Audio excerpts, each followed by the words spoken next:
Welcome to all of you in my YouTube channel. I am Chandan Yadav. Today, I will teach you the second part of future indefinite tense. In the last video, I taught you how to identify future indefinite tense and how to tackle in the examination that tense is future indefinite tense. Let's start today a class which is based on future indefinite tense. From the beginning, I will tell you the two example of yesterday. The first example was they have gone to attend a wedding tomorrow.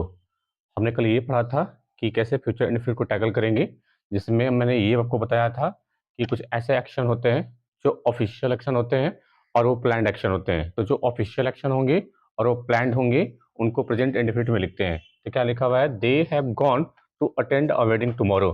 देखिए यहाँ पे tomorrow क्या लिखा हुआ है, ये future का time mention है ना।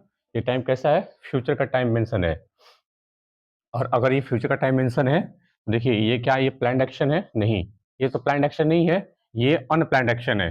तो अगर वो एक्शन अनप्लान्ड होगा तो उस केस में हम इज एम आर और वर्ब की आईएनजी फॉर्म से उस टेंस को मेंशन करेंगे। प्रेजेंट कॉन्टिन्यूअस से भी फ्यूचर को हम रिप्रेजेंट कर सकते हैं। ठीक है, तो क्या करेंगे, यहाँ से हैज है, प्रेजेंट है और वर्ब की थर्ड फॉर्म परफेक्ट है, इन दोनों को हटा देंगे। दे के साथ वर्ब कौन सी आएगी, आर, और गोन, गो में क्या कर लेंगे, आईएनजी फॉर्म पुट कर देंगे। क्या हो जाएगा, they are going to attend a wedding tomorrow.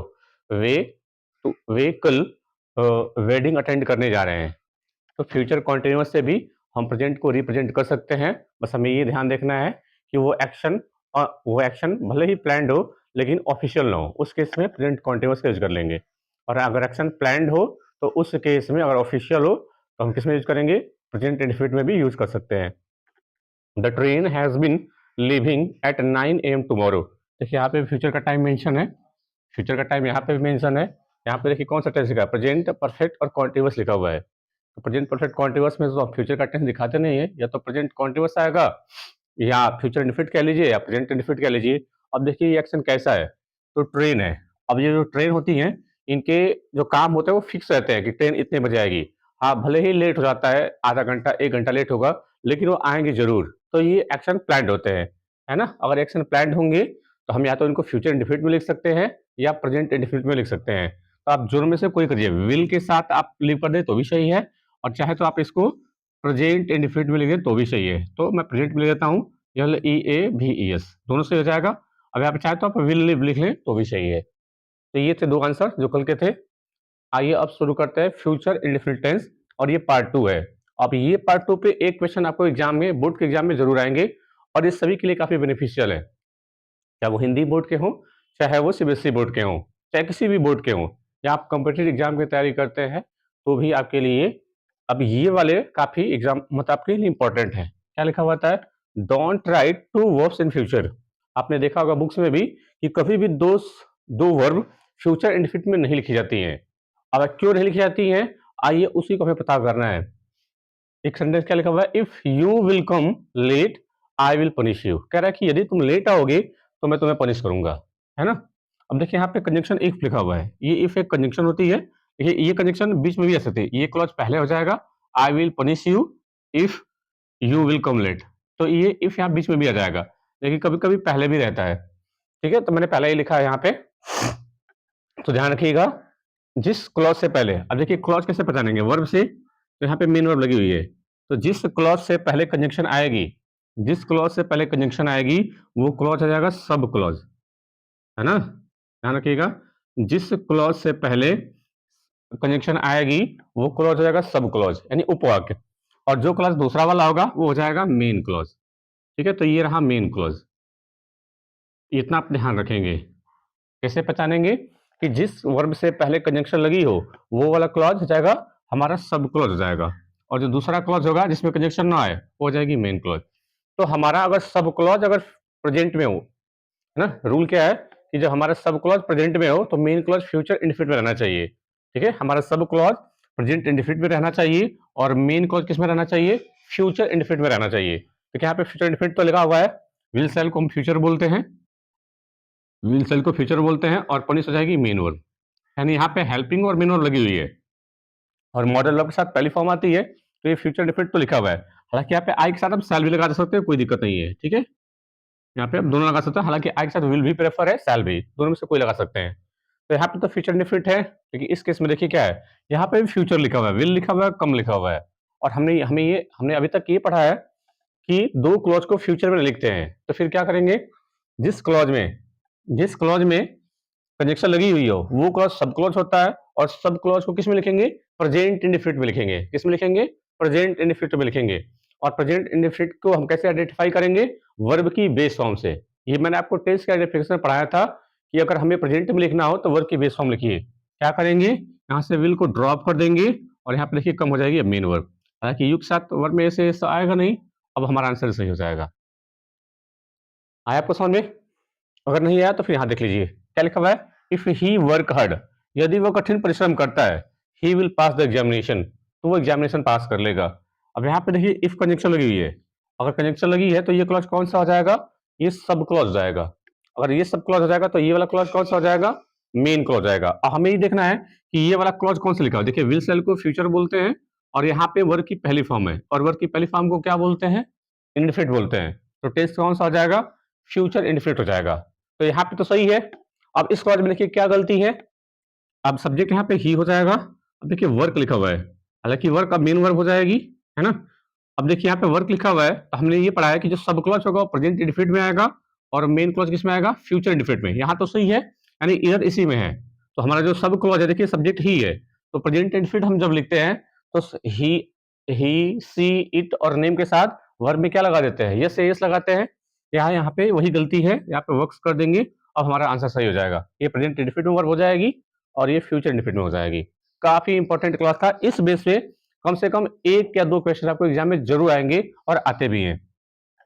If I reach there I will call you, कह रहा है कि यदि मैं वहां पहुंच जाऊंगा। देखिए भले ही इसका, आप हिंदी से इसको मत करिएगा, लगेगा यार कि ये कैसे है, इसका मीनिंग भले ही होगा फ्यूचर वाला, लेकिन लिखेंगे प्रेजेंट में ही। यदि यदि मैं वहां पहुंचूंगा, गागी वाला मीनिंग आता है, और फ्यूचर में आपने पढ़ा भी हिंदी से, यदि मैं वहां पहुंचूंगा तो तुम्हें कॉल करूंगा।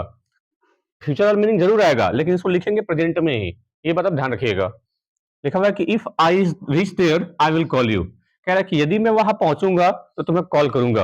अब देखिए यहाँ पे भी कंजंक्शन लगा हुआ है, तो ये सब क्लॉज हो जाएगा, और सब क्लॉज की जो हमारा वर्ब होनी चाहिए वो किसमें रहनी चाहिए, वर्ब की पहली फॉर्म रहनी चाहिए। तो यहाँ पे रीच सही है, और रीच सही है, तो यहाँ पे सब्जेक्ट क्या हो जाएगा, आई हो जाएगा। अब आई सब्जेक्ट अगर हमारा आई रहेगा तो वर्ब में यस यस कुछ नहीं लगाएंगे, जब हमें प्रेजेंट में लिखना हो तो। अब यहाँ पे देखिए आई विल कॉल यू लिखा हुआ है कि मैं तुम्हें कॉल करूंगा, यहाँ पे विल हो जाएगी हेल्पिंग वर्ब, और कॉल हो जाएगी मेन वर्ब, आई हो जाएगा सब्जेक्ट। ठीक है, ये लिखा हुआ है। तो देखिए यहाँ प्रेजेंट इंडेफिनिट टेंस और ये वाला फ्यूचर इंडेफिनिट टेंस, कोई गलती नहीं है। हालांकि आप चाहे तो यहाँ पे विल के साथ सैल भी कर सकते हैं, कोई गलती नहीं है। हालांकि विल भी सही है, सैल भी सही होगा, दोनों में से आप कोई प्रेफर कर सकते हैं। लेकिन अगर आप एकेडमिक स्कूल में है तो आप आई के साथ सैल ही लगाइएगा। यदि आप एग्जाम में बैठेंगे तो आप आई और वी के साथ सैल ही लगाइएगा। तो यहाँ पे मैंने सैल कर दिया है। तो हम समझ आपको ये दिखाया है कि ये क्लॉज प्रेजेंट इंडेफिनिट में होगा, और जो मेन क्लॉज होगा वो फ्यूचर इंडेफिनिट में ही लिखा जाएगा। ठीक है, अब आइए आज का लास्ट क्वेश्चन।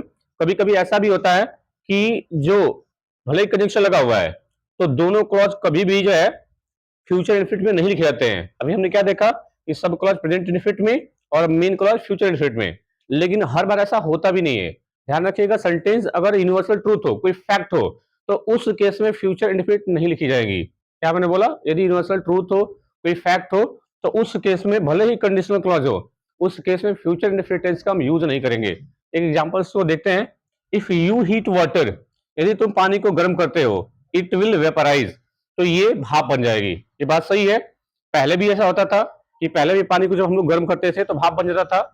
अब अभी भी है ऐसा कि हम लोग पानी गर्म करते हैं भाप बन जाती है, और आगे भी ऐसा ही रहेगा। ये एक साइंटिफिक फैक्ट है और ये यूनिवर्सल ट्रूथ है। इसका मतलब हम यहाँ पे फ्यूचर इंडेफिनिट टेंस का यूज नहीं कर पाएंगे। देखिए क्या लिखा हुआ है, इफ यू हीट वाटर, यदि तुम पानी को गर्म करते हो, तो ये हमारा सब क्लॉज हो जाएगा। और सब क्लॉज किसमें लिखा हुआ है, प्रेजेंट इंडेफिनिट में लिखा हुआ है, क्योंकि वर्ब की पहली फॉर्म है, और सब्जेक्ट हमारा यू है, तो यू के हिसाब से तो इसमें यस या यस लगा नहीं पाएंगे, तो हमारा ये सेंटेंस सही है। अब देखिए जो हमारा मेन क्लॉज है वो किसमें लिखा हुआ है, विल लिखा हुआ है और वेपराइज लिखा हुआ है। विल सेल हेल्पिंग वर्ब हो जाएगी और वेपराइज हो जाएगा मेन वर्ब। हालांकि अभी आपने ऊपर देखा तो सब क्लॉज प्रेजेंट में होते थे और मेन क्लॉज फ्यूचर में। यहाँ पे भी देखिए सब क्लॉज प्रेजेंट में और मेन क्लॉज किसमें है, फ्यूचर में है। लेकिन ध्यान रखिएगा ये एक यूनिवर्सल फैक्ट है, ये साइंटिफिक फैक्ट है। तो इस केस में क्या करेंगे, इस केस में हम यहाँ से विल को हटा देंगे। क्या करेंगे, विल को यहाँ से रिप्लेस कर देंगे। अब जैसे ही विल को हटाएंगे तो ध्यान रखिएगा ये वाली जो वर्ब होनी चाहिए ये प्रेजेंट इंडेफिनिट में लिखी जानी चाहिए।